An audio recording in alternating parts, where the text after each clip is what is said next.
Shalom, Om Swastiastu, Namo Buddhaya, Salam Kebajikan. Perkenalkan, nama saya Flora Fidila Florenza. Nama saya Winnie Hapiani Sasabula Putri.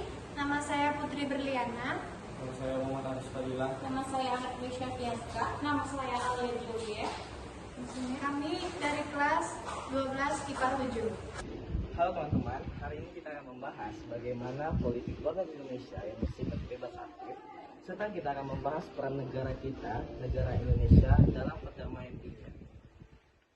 Untuk lebih jelasnya, kita akan bagi dalam beberapa bagian yang akan dijelaskan oleh teman-teman lainnya. Oke, yuk kita simak bersama-sama.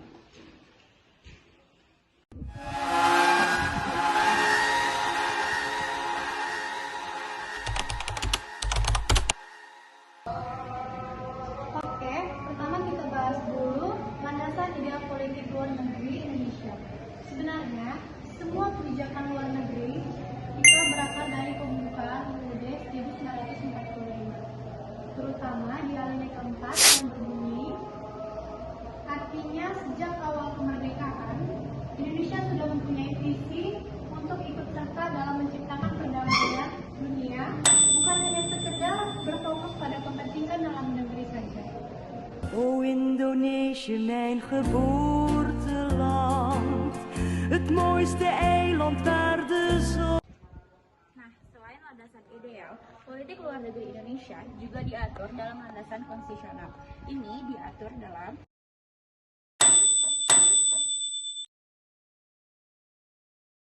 Jadi, segala kebijakan luar negeri, kita harus tetap berpegang kepada hukum yang berlaku di negara ini, termasuk dalam menjalin kerjasama dengan negara lain dan internasional.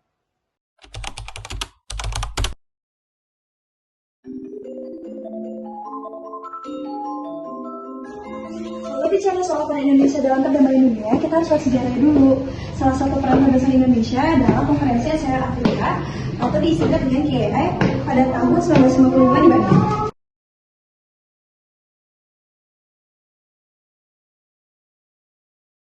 Selain itu, Indonesia juga aktif dalam gerakan GNP atau Gerakan Non-Blok.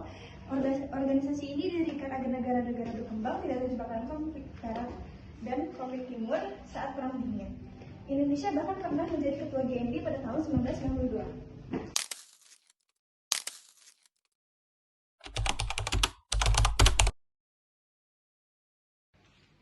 Selain diplomasi, Indonesia juga punya peran besar dalam misi perdamaian dunia dengan mengirimkan pasukan perdamaian PBB yang dikenal sebagai Kontingen Garuda. Sejak tahun 1957, Indonesia sudah mengirimkan ribuan pasukan ke berbagai negara konflik seperti Kongo, Lebanon, Sudan, dan lain-lainnya. Indonesia juga aktif di berbagai organisasi internasional seperti ASEAN dan PBB. Lewat forum-forum ini, kita sering berperan dalam penyelesaian konflik, misalnya dalam upaya perdamaian krisis dan Myanmar dan Palestina. Indonesia juga aktif di berbagai organisasi internasional seperti ASEAN dan PBB. Lewat forum-forum ini, kita sering berperan dalam penyelesaian konflik, misalnya dalam upaya perdamaian krisis dan Myanmar dan Palestina.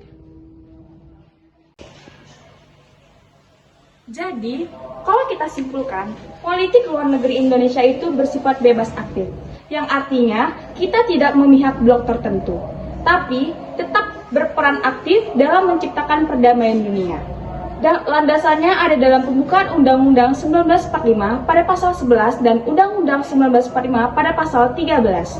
Dalam perjalanannya, Indonesia telah berkontribusi dalam berbagai upaya perdamaian, mulai dari Konferensi Asia Afrika, Gerakan Non-Blok, pengiriman pasukan Garuda, hingga peran aktif di ASEAN dan PBB. Semua ini membuktikan bahwa Indonesia bukan hanya negara yang berdiri. Wah, ternyata setelah beberapa penjelasan dari kawan-kawan kita tadi, kita dapat menyimpulkan bahwa Indonesia sangat berperan penting dalam perdamaian dunia. Setelah kesimpulan yang telah dibawakan oleh kawan kita tadi, kita dapat paham secara jelas dan detail bagaimana cara Indonesia melaksanakan politik bebas aktifnya dan bagaimana upaya negara kita untuk mendamaikan dunia. Semoga video kami dapat bermanfaat untuk kalian semua dan dapat membuat kalian paham bagaimana cara Indonesia mendamaikan dunia dan menjalankan politik bebas aktifnya. Oke, sekian dari kami. Terima kasih.